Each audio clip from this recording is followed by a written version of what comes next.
আসসালামু আলাইকুম ভিউয়ার্স, কেমন আছেন? আজকে শাপলা দিয়ে চিংড়ি মাছ রান্না করব। শাপলা নিলাম, চিংড়ি মাছ নিলাম। এখন শাপলাটা বৃষ্টির পানি দিয়ে একটু ভাপ দিয়ে নেব, যাতে কালারটা সবুজই থাকে। ডিপের পানি দিয়ে ভাপ দিলে হবে না, তাহলে কালার কালো হয়ে যাবে। আপনারা বৃষ্টির পানি ব্যবহার করবেন। বৃষ্টির পানিটা তো আল্লাহর দান। এখন শাপলাটা ছেঁকে নেব।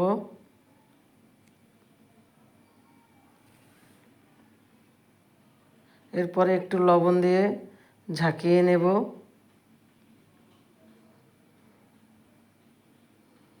যাতে বাকি পানিটুকু বের হয়ে যায়। লবণ দিয়ে ঝাঁকিয়ে নিতেছি। এখন যতটুকু পানি আছে পানিটুকু বের হয়ে যাবে।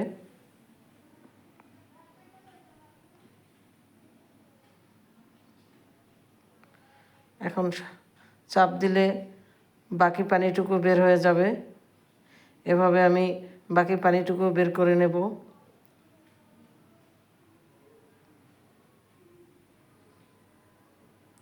অনেকগুলো পানি বের হয়েছে।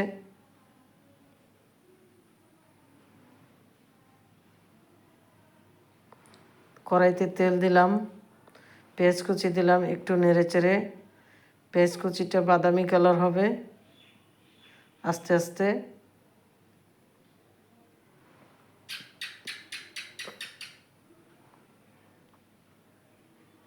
এই তো বাদামি কালার হয়ে আসতেছে।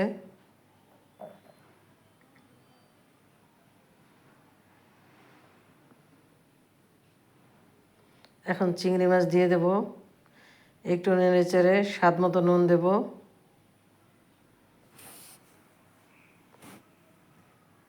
পানি দিয়ে দিলাম,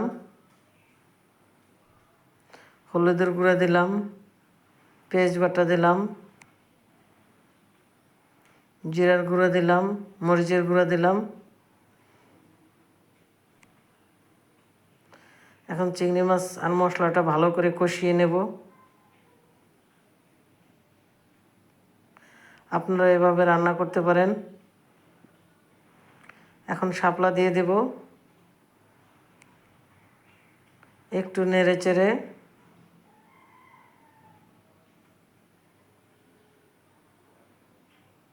পানি দিয়ে দিলাম।